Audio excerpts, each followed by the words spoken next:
Oi pessoal, eu sou a Tânia do canal Capa e Conteúdo.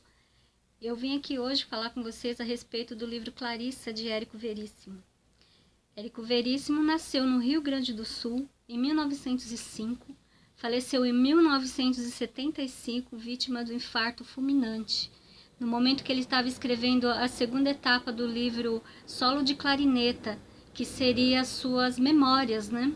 Ele não chegou a concluir exatamente o livro, acho que apesar dele ter sido publicado, eu acho a segunda etapa, mas o livro ficou inacabado devido infelizmente ao falecimento do autor.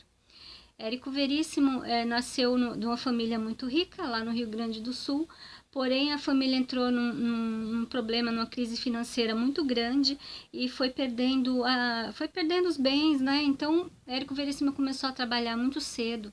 Ele chegou a trabalhar em banco, ele foi bancário, ele trabalhou como sócio numa farmácia, ele chegou a ser farmacêutico, né? Sócio de uma farmácia, e também ele trabalhou como redator. Quando ele entrou na revista Globo, ele escreveu algumas coisas na revista Globo, depois ele foi para a redação da Globo, mais assim, mais na parte da editora Globo. Então ele trabalhou por muitos anos na editora Globo e lá que ele começou a escrever. Érico Veríssimo foi tão conhecido mundialmente que ele também trabalhou como diretor de assuntos internacionais lá da OEA, da Organização dos Estados Americanos, lá em Washington. Muito conhecido. Ele também deslanchou depois do livro Olhar e os Lírios do Campo e da trilogia O Tempo e o Vento. Um certo Capitão Rodrigo, se lembram? Ana Terra. O Tempo e o Vento foi minissérie também na TV Globo. Érico Veríssimo, ele foi tão influenciado pelo livro Clarissa que inclusive a filha dele, ele colocou o nome de Clarissa graças a esse livro. Ele também é pai do Luiz Fernando Veríssimo, escritor, escreveu peças de teatro também, ele trabalha nas redações dos jornais também, muito conhecido, Luiz Fernando Veríssimo. É uma família literata, né? Literata. Érico Veríssimo, nesse livro, Clarissa, ele aborda a vida de uma adolescente, pré-adolescente, chegando à adolescência, que é a Clarissa. Nesse livro tem, assim, um permeado de críticas também. Tem um pouquinho de crítica da sociedade, crítica das diferenças culturais, das diferenças sociais. Ele dá uma leve pincelada nisso, por tratar-se. Eu acho que esse livro seria mais para uma coisa meio infanto-juvenil, apesar de ser um romance, né? Aliás, esse livro foi o segundo livro que ele escreveu. O primeiro livro chama-se Fantoches, que eram contos. O romance em si, esse é o primeiro. Ele publicou em 1933. Fantoches ele publicou em 1932. Então, Clarissa é assim, a história é a seguinte, ela nasceu numa fazenda, filho de fazendeiros, porém ela vai para a cidade, vai morar na pensão de uma tia chamada Eufrazina, mais conhecida como Dona Zina, e o tio Couto, porque ela quer concluir os estudos, os pais dela querem que ela conclua os estudos na cidade.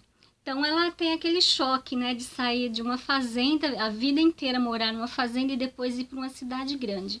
Então são os olhos de uma pessoa assim muito ingênua, uma menina que nasceu num lugar assim longe, no meio do nada, numa fazenda, e se depara com a loucura de uma cidade grande, né? Então é a visão da Clarissa, apesar de que um livro escrito em uma prosa poética, né? Tem muita poesia nesse livro e também, como eu falei, tem um pouco de crítica social. Por quê? Dentro desse contexto onde ela mora, que ela está morando numa pensão, que é a pensão da tia Eufrazina e do tio Couto, existe uma série de pessoas que moram ali que têm os seus conflitos, têm as suas angústias, têm o seu jeito de viver, a sua maneira. o seu Couto, o tio Couto, ele tá desempregado há 6 meses, mais de 6 meses. Então tem aquele conflito do desemprego, da idade que está chegando, não consegue nada. Ele é muito criticado por estar sobrevivendo praticamente da esposa, que é a dona Zina, né? Que é a dona da pensão. E ele também é muito criticado por estar desempregado. Veja bem, esse livro foi publicado, foi escrito na década de 30 no Brasil. Ou seja, ele está compreendido entre guerras, entre a Primeira Guerra Mundial e a Segunda Guerra Mundial. Ou seja, o mundo naquela época também já estava dando aquele ritmo de problemas, problemas de ordem financeira, a população perdendo emprego, a população não conseguindo vender.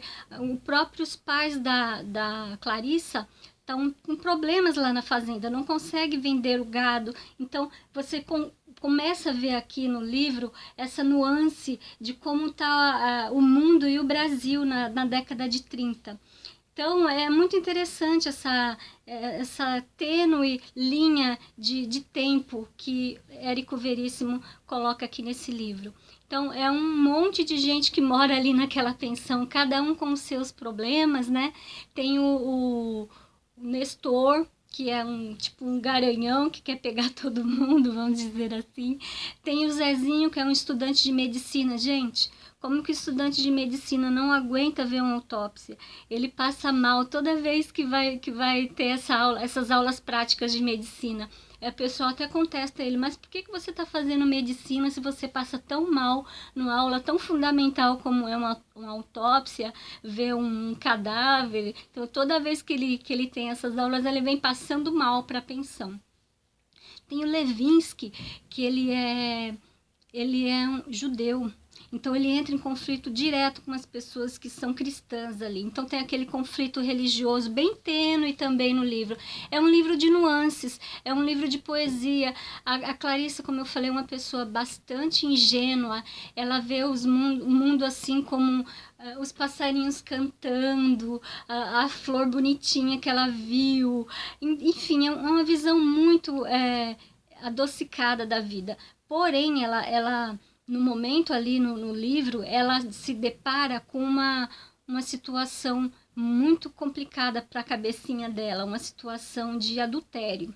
Eu não vou contar aqui para não dar spoiler, mas ela começa a cair no mundo adulto, ela começa a perceber que o mundo não é aquele conto de fadas que ela imagina.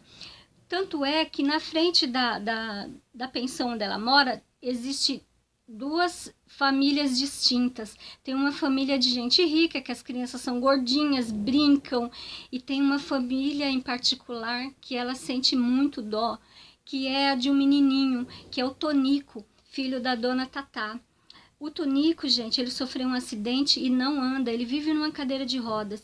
Então, um menino muito triste, um menino muito acanhadinho, porque ele quer brincar, ele tem uns soldadinhos lá que o seu Amaro deu para ele.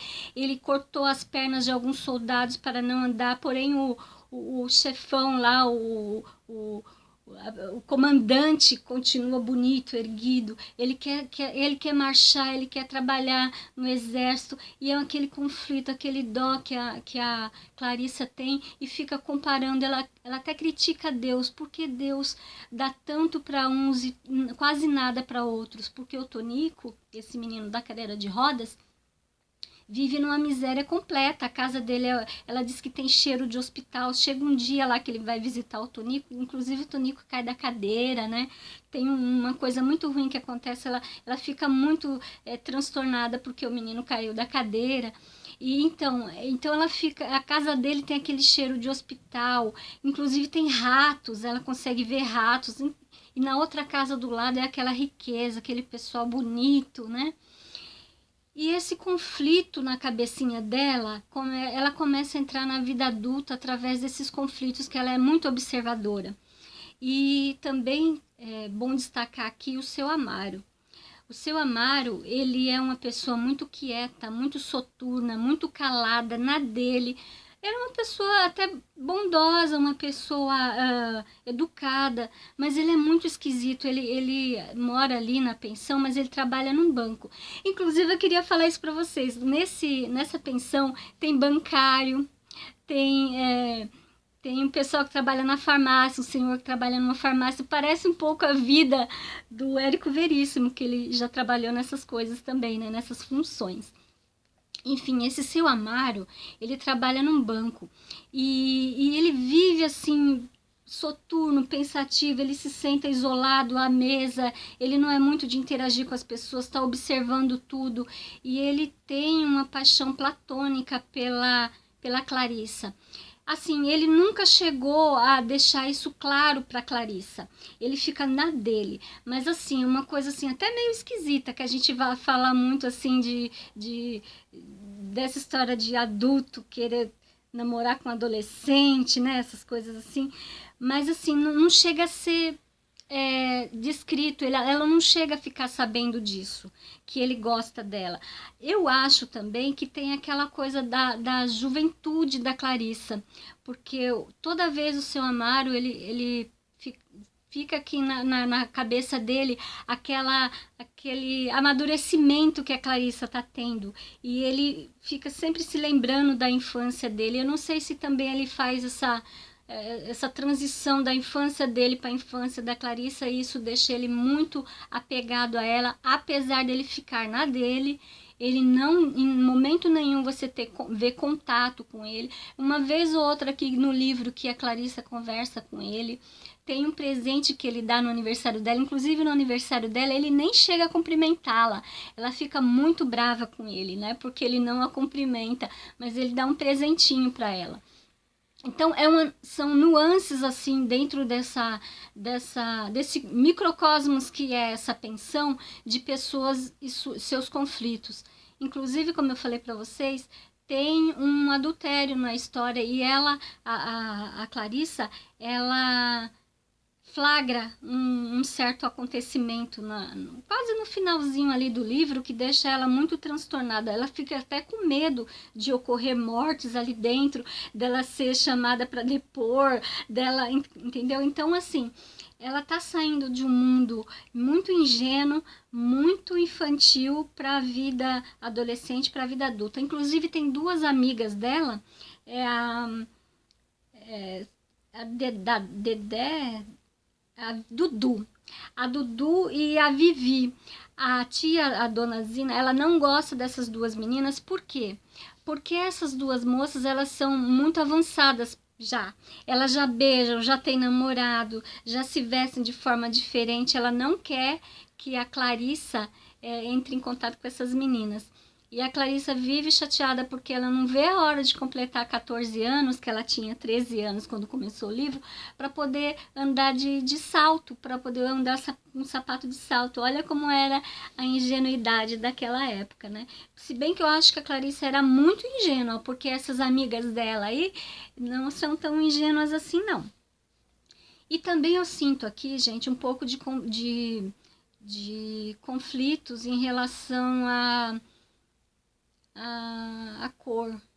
Então, as empregadas aqui, as pessoas negras, são chamadas de negrinha, mulata, quase não falam o nome das pessoas, mas assim, é por causa da época. Em 1930, provavelmente, as pessoas eram tratadas desse jeito, com certo preconceito racial. E também tem o Zezinho, esse que tem medo da autópsia, que é um estudante de medicina, que o pessoal fica meio assim com ele, porque ele tem um jeito meio efeminado, como diz no livro, né?